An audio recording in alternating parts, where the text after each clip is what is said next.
Ngayong araw nga rito, gagawa ulit kami ng bakod na kamuting kahoy dito sa aking lupa. Napakaganda kasi ng resulta sa mga tinanim namin last month, kaya magtatanim naman kami ngayon sa kabilang gilid. Bali ngayong araw nga pala dito naman kami magbabakod ngayon ng mga kamuting kahoy. Tulong-tulong na nga lang pala kami din na mama at papa ko, pati na rin tong kapatid ko na si Rica Americana. Wala naman kasing ginagawa sa bahay to, kaya pinatulong ko na lang siya para meron naman siyang pakinabang. Hoy tay, grabe ka naman. Bali heto nga pala ngayon yung gagawin namin at babakuran. Lagi kasi pumapasok yung mga kaming dito, kaya kailangan na talaga siyang mabakod. Sa mga nagtatanong nga po pala kung saan ko nabili yung kamuting kahoy, binibigay lang po dito yan sa amin. Itatapon lang din kasi yung mga yan kapag tapos nilang nag-harvest. Nag-ukay muna nga pala ako para maibaon sila kahit konti lang. Grabe, nararamdaman ko na talaga na malapit nang matapos itong aking farm. Konting kembot na lang talaga matatapos na to. Uy, literal na kumembot. Pati nga pala yung bahay ni Utol ay malapit na rin siyang matapos. Konting kembot na lang din kaya kumembot na ako ng kumembot dyan. Naku tay, maya ka naman. Tapos ko nga nagbungkal lang lupa ay grabe talaga yung hingal ko kasi nga napakainit ng panahon. Bali, ang plano nga pala namin ay pagtutulong-tulungan na lang namin ni na Papa para mabilis kaming natapos. Sila nga pala yung mag-uumpisa dun sa bandang dulo at kami naman ay dito sa bandang gilid. Bale, magiging katulog ko dito ay si Rica Americana. Mama at papa ko naman sila yung magka-partner.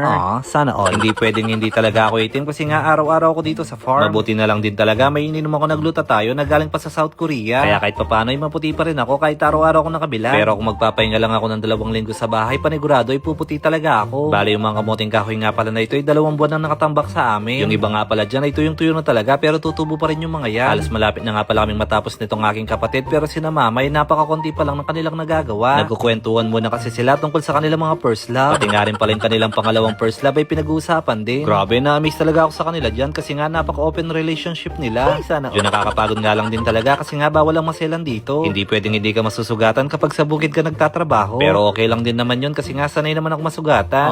Kawawa naman. Tumulong na nga rin pala yung utol ko dito kasi nga magagabi na baka hindi kami matapos. Mas mabilis kasi talaga kapag maraming nagtatrabaho. Tsaka hindi na nga rin pala kami kumukuha ng ibang tao para makatipid na lang din. Kayang-kaya naman kahit kami lang ang gagawa dito. At dito nga pala yung nagkulangan yung mga kamuting kahoy na ilalagay namin. Mabuti na lang din talaga meron pa akong natabi dito kaya meron pa akong makukuha. Biruin mo 2 buwan nang nakatambak dyan pero tutubo pa rin yan. Pinipili ko na nga rin pala yung mga tuwid ng mga kamuting kahoy para hindi na rin ako mahirapan mamaya. Baka yung mangga nga pala na yan ay puputulon ka na rin sa mga susunod na araw. Kailangan niya kasing maputol kasi nga dyan ko ilalagay yung aking mga betta fish. Ayun nga pala yung mga kamuting kahoy na tumubo na. Grabe, napakaganda, napaka-synthetic ng design. Bali ngayong araw nga pala itatapusin na namin to para bukas ilalagyan na lang namin ng gitya. Sa mga wala pang pambakod dyan, subukan nyo muna yung kamuting kahoy. Napakatipid po kasi nito at meron ka pang anihin after 8 months. Pagkatapos meron ka pang panggulay kapag meron na silang dahon. Tsaka nare-refresh talaga yung utak ko every time na nakikita ko yung bakod namin. Naku tay, wala ka naman no. Si Papa ko nga pala hindi siya uminom ng glutathione kaya mas mabilis siyang umitim kaysa sa akin. Kaya sa mga gusto nga po palang umorder ng mga pampaputi, pwede nyo po kayong message dito sa 3R Solution Skincare. Marami po kaming produkto dyan ng pampaganda ng balat at pampaputi. Pero wala po kaming produkto ng pampagwapo at pampaganda. Retoke na po kasing kailangan dun. Tama. At dahil malapit na nga pala kaming matapos, kinuha ko na itong portable chainsaw. Mas mabilis kasi pamputol to kumpara sa lagare. Nagputol muna nga pala ako ng paisa-isa para yun yung magiging basihan ko kung pantay-pantay ba yung pagkakaputol namin. Magpapalipas lang nga pala ako ng 15 days, magkakaroon na rin ng dahon yan. Basta kasi nadikit sa lupa yung mga kamuting kahoy, talagang tutubo sila. Hindi ko pa rin pala nasusubukan magluto ng dahon ng kamuting kahoy. Baka pwede naman po pa-comment kung ano po yung pinakamasarap na luto sa kanilang pinakatulog. Marami kasi nagsasabi na ang masarap daw na luto dito ay ginataan. Lalo na kapag marami daw sili ang ilalagay mo. Si utol ko na nga pala yung nagtuloy dyan kasi nga hindi na kaya ng aking powers. Naku tayo, yung kilikili powers mo hindi humihina yun. Diniligan ko na nga rin pala sila para ilang araw lang itutubo na. Kaso nga lang medyo nabitin itong aking host. Napakalayo kasi ng bakod na yan magmula dun sa gripo. Grabe, natapos talaga namin sa loob lang ng 2 oras. Iba pa rin talaga kapag nagtutulungan kayo sa isang trabaho. Abangan nyo po sa mga susunod na araw, magkakadahon na rin po yung mga yan. Ito na nga po pala yung resulta ng aming pinaghirapan. Grabe, napakaganda, napaka-asthmatic ng design. Ilang araw lang magiging ganito na rin yung binakod namin yun. Bali, yung binakod nga pala namin ngayong araw, yung band na sa dulo na yun. O paano ba yan? Hanggang dito na lang muna. Hanggang sa muli natin pagkikita. Paalam mga kamuting kahoy. Mwah!